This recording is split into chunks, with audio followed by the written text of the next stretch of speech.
Hey guys, this is Kaya Garcia, relationship therapist and massage therapist.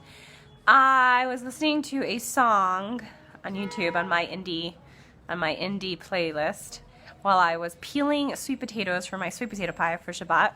That's gonna have a lotus crumble on the bottom. Anywho, because those were the only Mahadran crackers. Anywho, and I wanted to share one of the lyrics in this song said, like, if you're not ready, I'll wait for you. And boy, did that trigger something in me. And I was like, gosh, that's idiotic. And how, wrong and silly and foolish of people to think that they should wait for someone else, that they should put their life on hold or their emotions in like a secret space that doesn't really allow anyone else to wait until someone else is ready to be with them.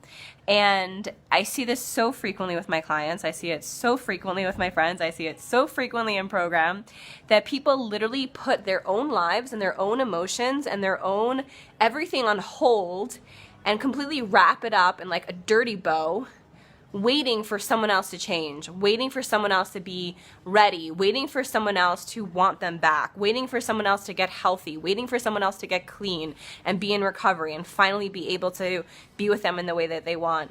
Or ready to get married. Like, oh no, I'm ready to get married, just not right now. And people wait and they kind of delude themselves into thinking like, oh, we'll just not speak now. And then in like 6 months, we'll like touch base. And then for that entire 6 months, they're literally thinking about the next time they're going to see that person, or the next time they're going to be with that person, or the next time they'll and they really close themselves off emotionally and practically to their own growth, to their own life, to their own interests, and to also the potential of future lovers or future relationships or future growth opportunities. And people also do this in the way with jobs. They'll say, oh, in 6 months it'll get better, in 2 months maybe my boss will be this, and they literally keep themselves stuck in situations and with places, in this waiting game of hoping things change, of hoping things will, magically just be different. But the issue with that is if I'm talking now about specifically romantic relationships for people who are single, do not wait for that person to want you. Do not wait for that person to be ready to get married to you. Do not wait for that person to become clean.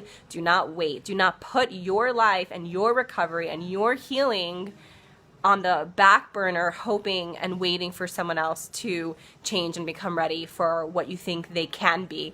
And take off your potential glasses. Don't see people for their potential or what they can be.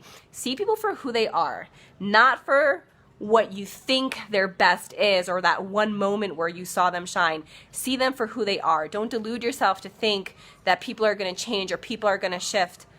Someone just messaged me, but I won't read it right now. But Vanessa, mazel tov on your baby.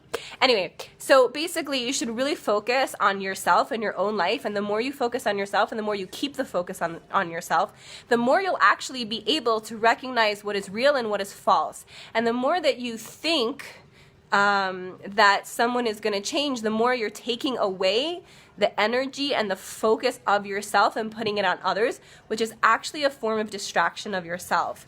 So people think, oh, I'm really caring about other people. I'm really hoping that they change. But that hope, that care that you place the focus on other people is actually a delusional form of removing the focus away from yourself so that you're not actually healing you. And you're the one who has an obligation to heal yourself. You're the one who has an obligation to protect yourself. And when you give over your hope on waiting for someone else to change or waiting for things to be differently, you negate that inner power that you have to create in the now and to be open to full opportunities and to full relationships now. So I give you guys all the blessing on Parshas Chayei Sarah, which is exactly this year ago that I met my husband in Parshas Chevron. I waited for a lot of, I don't want to say that because my husband will probably watch the video. But anyways, don't wait for people to be ready for you. Don't wait for people to want you. Don't wait for people to be ready to commit to you. Own your life now. My husband pursued me. My husband told me he wanted me. My husband talked about marriage right away. There are men who are ready to get married and who are serious, and there are men who aren't. And there are men who want to get married but are not ready for it. And that's a big distinction that you need to understand in the beginning when you're in the dating process, and not to hope or think that they'll just realize how awesome you are or recognize your greatness and then be ready and then want to commit to you. Be real, be honest. Don't delude yourself to think that people will wake up one day and have different ideas because of something you did or something you said. Keep the focus on yourself, love yourself, know that when you're wanted, you will be pursued. Don't wait for others to recognize your greatness, and love yourself, recognize your greatness, and have really high standards.